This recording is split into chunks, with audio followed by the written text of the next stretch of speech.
च्या मराठीमध्ये आपले स्वागत आहे. तर आजचा विषय आहे बद्धकोष्ठता म्हणजेच कॉन्स्टिपेशन. बद्धकोष्ठता शौच मल कडक होणे, कमी वेळा होणे किंवा शौच करताना खूप जोर लावणे.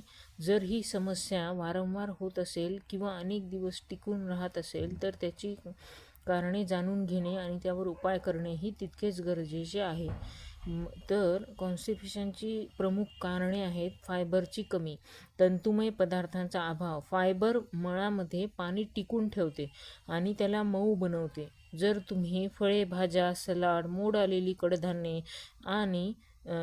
कडधान्ये कमी खात असाल तर बद्धकोष्ठता होण्याची शक्यता वाढते. कमी पाणी पिणे.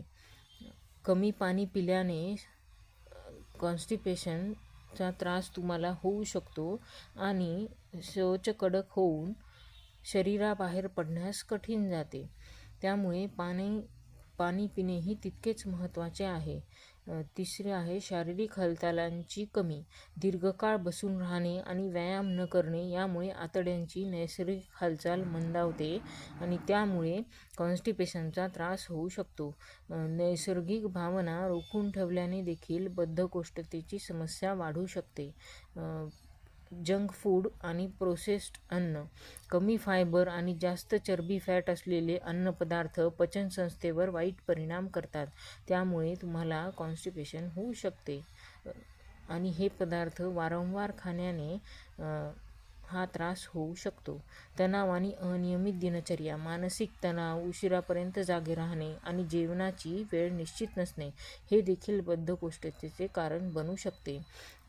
तर त्यापासून वाचण्यासाठी काही नैसर्गिक उपाय आहेत.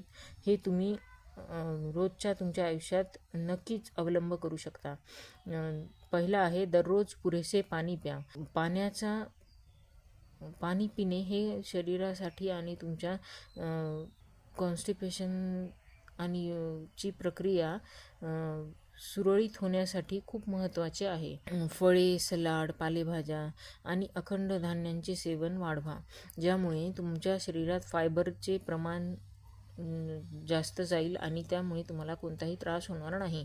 आणि नियमित योग करा आणि दररोज 30-40 मिनिटे चाला. योगासनांमुळे सुद्धा कॉन्स्टिपेशनचा त्रास तुमचा नैसर्गिकरित्या जाऊ शकतो. एक छोटीशी सवय त्यामुळे तुमचे आरोग्य सुधारू शकते. सकाळी वेळेवर शौचास जाण्याची सवय लावा. कधी उठणे, कधीही जाणे, त्यामुळे हा त्रास वारंवार होऊ शकतो. एक उठण्याची नियमित वेळ ठेवा, ज्यामुळे तुमचे सगळे पुढचे कार्य सुरळीत होईल. अन्न नीट चावून खा. अन्न नीट न चावल्यामुळे आपल्या पोटाला, जठराग्नीला ते पुढे पाठवण्यासाठी किंवा पचनासाठी खूप त्रास होतो. त्यामुळे अन्न हे नेहमी हळूहळू आणि चावूनच खाल्ले पाहिजे. तळलेले मसालेदार आणि जास्त प्रोसेस्ड अन्नपदार्थ खाणे टाळा. त्यामुळे तुम्हाला हा त्रास वाढू शकतो. आणि बद्धकोष्ठतेमध्ये काही योगासने खूप फायदेशीर आहेत, ज्यामुळे तुमचा हा त्रास कमी होऊ शकतो. त्यातलं पहिलं आहे पवनमुक्तासन. दुसरं आहे वज्रासन. वज्रासन जेवणानंतर करावे. जेवणानंतर थोडं 10-15 मिनटं वज्रासनात बसा. त्यामुळे तुमचे पचन नीट होते आणि तुम्हाला ह्याचा त्रास होत नाही. मलासन, अनुलोम विलोम आणि कपालभाती ह्या आसनांमुळे नैसर्गिकरित्या कॉन्स्टिपेशनचा त्रास कमी होतो.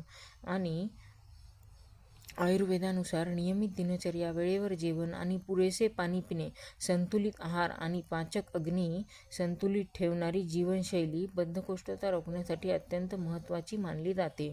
बद्धकोष्ठता ही केवळ एक सामान्य समस्या नसून ती शरीराची जीवनशैली आणि पचनाशी जोडलेला एक संकेत असू शकतो. संतुलित आहार, पुरेसे पाणी, नियमित व्यायाम आणि योगासने यांचा अवलंब करून बहुतांश प्रकरणांमध्ये आपण त्यापासून बचाव केला जाऊ शकतो. जर समस्या दीर्घकाळ टिकून राहिली तर तज्ज्ञांचा सल्ला नक्की घ्या. वेळेवर खा, निरोगी राहा, फायबरयुक्त अन्नाचा स्वीकार करा, पुरेसे पाणी प्या, योग करा आणि चाला. ह्या गोष्टींमुळे तुम्ही कॉन्स्टिपेशनचा त्रास तुमचा कमी करू शकता. तर आजचा व्हिडिओ तुम्हाला कसा वाटला आणि तुम्ही कोणते व्यायाम प्रकार, योगासने करणार आहात हे मला कमेंट करून नक्की सांगा. व्हिडिओ पाहिल्याबद्दल खूप खूप धन्यवाद. तुमचा दिवस चांगला जाओ.